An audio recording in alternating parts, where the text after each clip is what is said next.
Hello friends, welcome to SSC coaching centre. दोस्तों, आज के वीडियो में बहुत ही अच्छे सवाल हैं और मैं आपको ऐसी ट्रिक बताऊंगा जिससे कि ये सभी प्रश्न आपके बहुत अच्छे से बहुत आसानी से समझ में आएंगे, अनुपात वाले क्वेश्चन।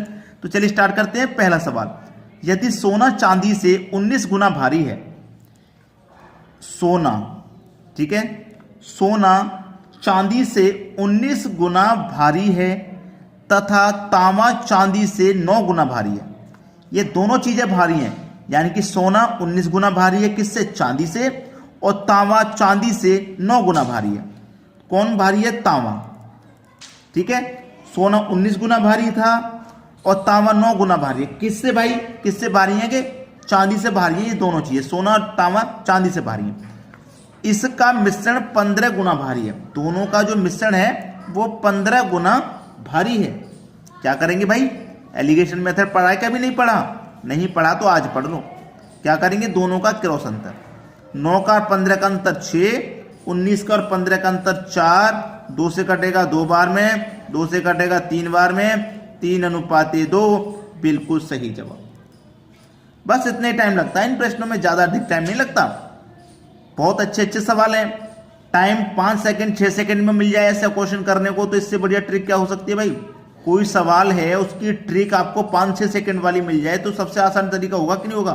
चलिए अब देखेंगे हम अगला सवाल। अगला प्रश्न है, 50 लीटर मिश्रण में दूध व पानी का अनुपात 3:2 है। कितना भाई? दूध और पानी का जो अनुपात है वो 3:2 है। इसमें कितने लीटर पानी और डाला जाए जिससे दूध व पानी का अनुपात 6:5 हो जाए? अब ऐसा सवाल कभी भी आता है तो उसे कैसे सॉल्व करते हैं? पहले तो अनुपात को सेम बनाया जाता है। सेम का मतलब है जैसे कि हमें कितने लीटर पानी डाला जाए। भाई दूध तो वही है जो पहले है, वही रहेगा ना, दूध की मात्रा तो उतनी ही रहेगी। हम पानी डाल रहे हैं ना तो पानी की मात्रा बढ़ेगी, तो दूध तो पहले जितना था उतना ही रहेगा ना। तो देखिए इसका क्या करते हैं, ऊपर नीचे मल्टीप्लाई, यानी कि 6 का मल्टीप्लाई 3 से करूंगा 18, और 3 का 6 से करूंगा तो 18। फिर होता है क्रॉस मल्टीप्लाई, ठीक है। 6 दूनी का 12 और 3 पंजे 15। तो दूध हमारा पहले 18 था तो बाद में भी 18 हो गया। दूध तो बढ़ रहा ना घट रहा, ना दूध को बढ़ाने की बात की ना घटाने की, तो दूध तो सेम रहेगा ना। हम किसको बढ़ाने की बात करना? पानी की। तो पानी पहले 12 था, अब हो गया 15, तो कितना बढ़ गया भाई? 3 बढ़ गया। पानी कितना बढ़ गया? 3। तो टोटल जो मिश्रण था हमारे पास वो 50 लीटर था।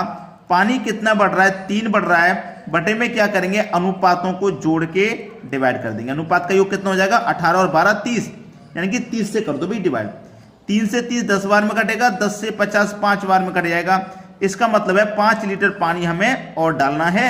यही हमारा आंसर हो जाएगा। यह प्रश्न का बिल्कुल सही जवाब है। समझ में आ गया? चलिए अब देखते हैं अगला सवाल।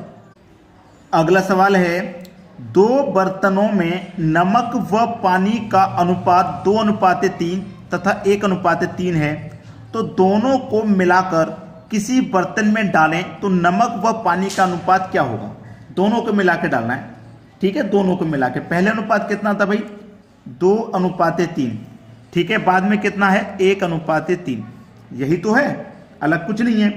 तो इसको हम क्या करेंगे? हमसे बोला है कि 2 बर्तन है। अब देखना, ये मेरे पास अनुपात कितना? 2। दोनों को जोड़ के कितना हो जाएगा? 5 हो जाएगा, बटे में 5, ठीक है। प्लस दोनों को जोड़ना है ना, बाद वाला अनुपात 3 लिखेंगे, दोनों को जोड़ के इसमें भी डिवाइड करेंगे। यहां पे पहला अनुपात 1, दोनों को जोड़ के डिवाइड, ठीक है, प्लस बाद वाला 3, दोनों को जोड़ के डिवाइड। अब क्या करना है? दोनों को किसी बर्तन में मिलाना है। दोनों को किसी बर्तन में हमको मिलाना है। मिलाएंगे, ये पहले नमक का मिलाते हैं। तो ये कितना है मेरे पास? 2/5, 2/5। एक हिस्सा मैंने इसका मिला लिया, प्लस एक हिस्सा इसका मिला लूंगा, 1/4। ये मिल गया, ठीक है। बाद में क्या मिलाऊं? पानी का। ये मिला लिया मैंने, ये बचा 3/5 बचा, 3/5 प्लस का 3/4 बचा था, 3/4 ले लिया, ठीक है। दोनों का एलसीएम लेंगे, 5 और 4 का एलसीएम 20। 5 से काटो 4 बार में, 4 दूनी का 8, प्लस 4 से काटो 5 बार, 5 एकम 5, ये तो हो जाएगा 8 5 13, 13/20, 13 के बटे में 20, यही हो जाएगा भाई। 5 4 का एलसीएम 20, 5 से काटेंगे 20 को 4 बार में, 4 त्रिक का 12, 4 से काटो 5 बार में, 5 या 15, यही तो हो जाएगा। दोनों को जोड़ दो, दोनों को जोड़ा तो 12 और 15 27, बट्टे में 20, ये तो हो गया। अब देखो इसको सॉल्व कर दिया हमने पूरे को, तो ये आया, इसको पूरे को सॉल्व कर दिया, यानी कि 13/20 और 27/20। तो 20 से 20 कैंसिल हो गया, 13 और 27 ही तो बचेगा। 13:27 प्रश्न का बिल्कुल सही जवाब, आसानी से हो जाएगा। उसने क्या बोला था कि दोनों को किसी बर्तन में डालें, दोनों को डालेंगे भाई, इसको भी डालेंगे बर्तन में, इसको भी डालेंगे, तो एक हिस्सा इसका ले लिया मैंने, एक हिस्सा इसका ले लिया। अब इसको डालेंगे तो एक हिस्सा इसका और एक हिस्सा, दोनों को हम मिला लिया। अब 13/20, 27/20, 20 से 20 कट गया, 13:27 बिल्कुल सही आंसर आ गया। चलिए अब देखते हैं अगला सवाल। अगला सवाल है, सुरेश ने 12,000, कितने, क्या बोला सुरेश ने? सुरेश ने 12,000 की जो राशि है उसको दो भागों में अलग अलग बैंकों में 15% व 20% की दर पर जमा कराए। यदि 2 वर्ष के अंत में कुल 4320 रुपये साधारण ब्याज के रूप में प्राप्त हुए तो बताओ 20% की दर पर कितनी राशि जमा कराई। अच्छा सवाल है। पहले तो 15% पे जमा कराई थी, दूसरी उसने 20% पे जमा कराई थी। ठीक है, समझ में आ रहा है? पहले 15% पे जमा कराई थी, फिर 20% पे उसने जमा कराई थी। यहां तक किसी को कोई दिक्कत नहीं। अब 12,000 रुपए हमारे पास, कितने रुपए भाई? 12,000 रुपए की राशि दो अलग अलग बैंकों में जमा कराइए, जो कि 15% और 20% पर कराइए, यही तो है। जमा कराइए। यदि 2 वर्ष के अंत में कुल 4320 रुपए साधारण ब्याज के रूप में प्राप्त हो। 2 वर्ष के अंत में, 2 वर्ष का मतलब 24 महीने, ठीक है, 24 महीने।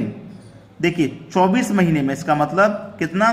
4320 रुपए प्राप्त हुए हैं 24 महीने, यानी कि 2 वर्ष में। तो यानी कि 1 वर्ष यानी कि 12 महीने में कितने प्राप्त हुएंगे इसके आधे? भाई 4320 के आधे ही तो प्राप्त हुए होंगे 12 महीने में, यानी कि 1 वर्ष में। आधा कर दो इसका मैं आधा करूंगा, कितना हो जाएगा? 2 दूने का 4, 2 1 कम 2, 1 बचे 12, 2 छिक्के 12 और 0, यानी कि 2160 रुपए प्राप्त होंगे 1 साल में। ठीक है, 1 साल में 2160 रुपए हमें प्राप्त हो जाएंगे। इतना क्लियर हो गया? 2160 रुपए 1 साल में प्राप्त हो जाएंगे। हमारे पास राशि कितनी थी भाई? 12,000 की राशि थी। कितनी की राशि थी भाई? 12,000 की। 12,000 लिख लो, गुने क्या कर दो 100, 2 जीरो से 2 जीरो ये कट गए और 1 जीरो से 1 जीरो कट गया। 12 से मैं कटाऊंगा 2 से 16 को, कितनी बार में कटेगा? 18 बार में कट जाएगा। तो ये कितना निकल के आ गया मेरा? 18%, जिसको बीच में मैं यहां रख दूंगा। ठीक है भाई, 2116 किस रेट से मिलने? मुझे 18% की दर से तो मिलने, परसेंट के लिए बटे में 100 कर दूंगा, मैं ये गुना 100 कर दूंगा परसेंट में निकालने के लिए।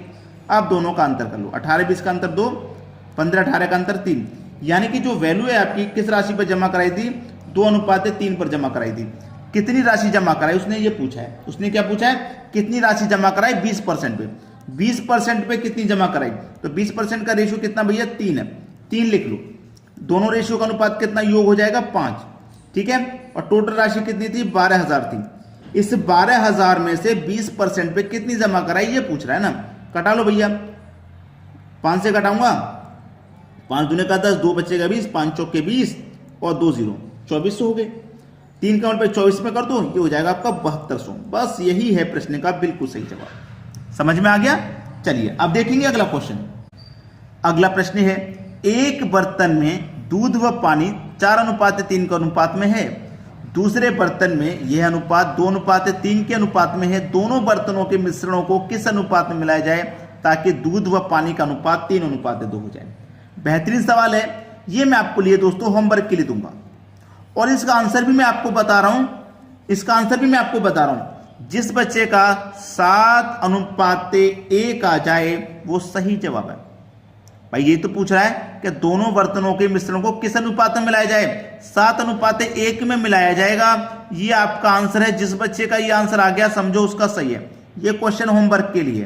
तो आप हमारे वीडियो को क्या कर रहेंगे? शेयर करेंगे, जिससे कि आपके जितने भी दोस्त हैं सभी तक जानकारी पहुंचे कि भाई इस तरीके के प्रश्नों को कैसे सॉल्व किया जाता है। ठीक है दोस्तों, धन्यवाद।